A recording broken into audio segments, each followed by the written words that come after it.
In this example, I'm going to give you an example of a tool that essentially shoots holes through buildings or forms. And the key point of this tool is that the input device of the tool is primarily the camera. And so this is will explain both how to use the camera as well as items such as data recorder and the remote control panel in order to create an interface where you're shooting holes, making apertures through buildings. So I'm going to start from scratch.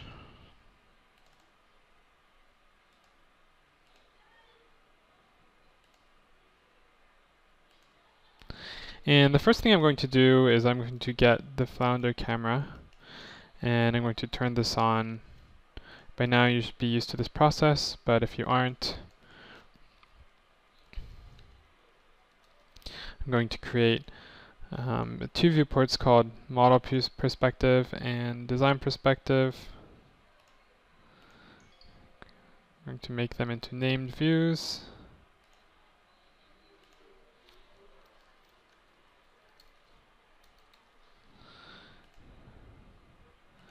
I guess the first thing I need to do is to look at the timer component and make sure that we're getting our information from the getFlounder component. So you can see our data changing, which means that it works. Now, what the getFlounder camera component is giving to us is essentially a list of how to describe the camera. So a list of data that explains how to describe the camera. So I'm going to turn on the camera by typing camera and show. And you can see that in this perspective, as I move it around, this box or this kind of pyramid shape form is explaining the location of the camera and orientation. So that point in the center is our target. This point is a location. As I move the camera around, both of these points change. What this means is that you have a corresponding geometry, or you can get the geometry of what the camera is looking at, where it is coming from. And I could do something simple like create a line in between these 2 points. Now from this camera I can't see it, but you can see that in this view, this red line has been created. I'm actually going to make the line longer, or I'm going to get a vector between these 2 points, so from the location to the target. And then I'm also going to get a distance between these 2 points, which I guess in this case is 177 inches. I'm going to multiply this distance by some number. So instead of 177, we get 354. And I'm going to use this line component, line STL, that gives you a line if you define the start point, let's say the location of the camera, the direction, so this vector, and this length. So I don't need this anymore. And what that gives us, it gives us a line that's longer than, that's twice as long, say, as the distance from the location of the camera to the target. So, you know, since we're all working with random geometry here, I can do something like pipe it. I can give it a value. And so you can see that as I move this around, this pipe is also moving around.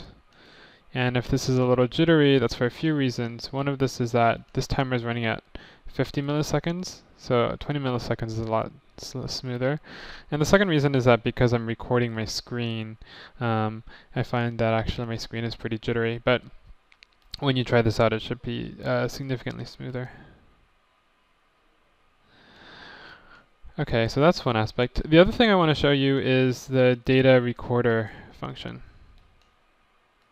There's also the data recorder function. So what the data recorder function does is, if I have a slider, and I plug this in, and I have a panel, as I move the slider, the data will start to record or kind of pile up. And that's because the data recorder, true to its name, records a lot of data. I can right-click on the component, and I can set a limit. So I can say, okay, only record 5 items. So that means as the data recorder changes, it only records or stores the last 5 items. Data recorder can also store geometry. So as I move this around, you can't see it change. You can see it. Oh, and the X kind of turns it off. The record button changes whether it's recording or not, and the X clears it. So I'm going to turn the recording on, clear it, and you can say that because I'm saving only the last 5 items, you can see that you can see the trails of the geometry. Because as I move it, it's saving it, and then as my camera keeps on updating, because remember our timer is triggering this once every 50 milliseconds, so this is being saved once every 50 milliseconds, we kind of get this kind of trail fade effect. That was not intentional, but it's interesting nonetheless. Now I'm going to use this thing called the stream filter and a button. And what the stream filter does is, based on what the G input is, it decides which one of these to take in as input. So better described than explained. So if I plug 3 and 4 in and plug the button in here,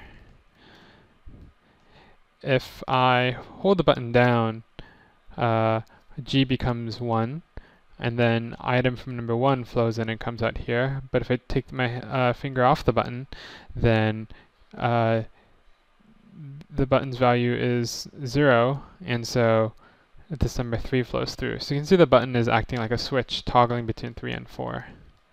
What we can also do is actually take, not give any input to 4, and so this then toggles between an empty input and then a number.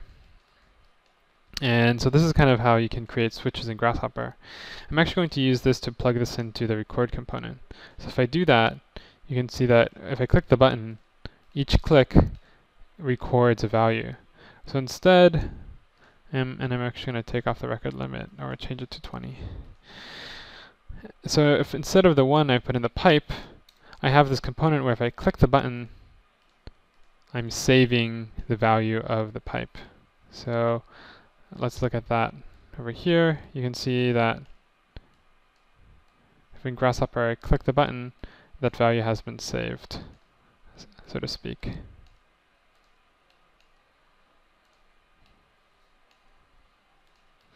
And it's all geometry. Now, since this is all geometry, I can do something like I can cap all the holes afterwards, and I could get a union, a solid union, or Boolean union, them together. So now that I have the solid geometry.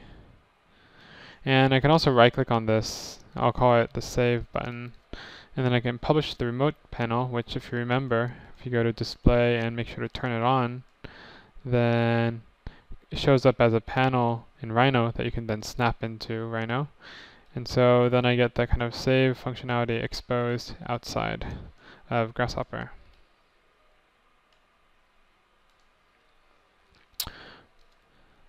Now, after we've done that, it's kind of a short stretch to, here, I'll clear this geometry. Imagine that if these cylinders are actually carving voids out of an object, if we create that object, and let's say, for the time being, we'll just grab it as geometry. But actually we can use our pipeline component, and we can say initial massing. Let's ask it to grab geometry from the initial massing layer, and we're going to grab brep, so we're going to double click on this, which means we're enabling the collection of brep. Then I'm going to create a layer that's called initial massing, then move this to that layer. And that means all of a sudden it's been highlighted, so we grab that geometry. And if I save something, use the save button, now I have 2 geometries saved. I have the initial massing here, and I can do a solid difference, which is the same thing as a Boolean difference.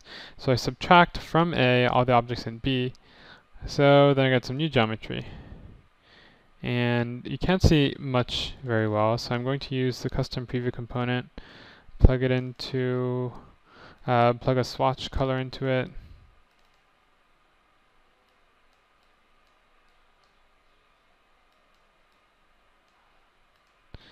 And I'm going to highlight everything and actually hide it except for the preview so that you can see that if I move around, I'm also going to grab this geometry and hide it just for the time being. So based on where I'm looking, oh actually I'm going to also go in and do a preview with the pipe. I'll make it the color white, and then I'll change the transparency. Great. So you can see that now I have this ability to kind of move around and direct this kind of slicing cone. And when I click the save button, I get this kind of Swiss cheese effect, which means that I can kind of treat it as if I were carving holes out of the building continuously based on my line of sight, which I am.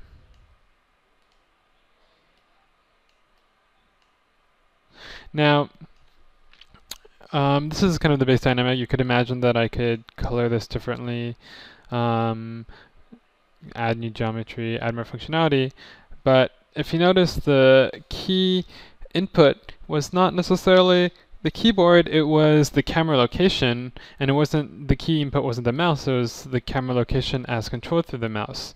So this is one way of having a user interface or having a kind of experience of the tool that's fully utilizing not only the 3D model itself, but how you're looking at it, where you're looking.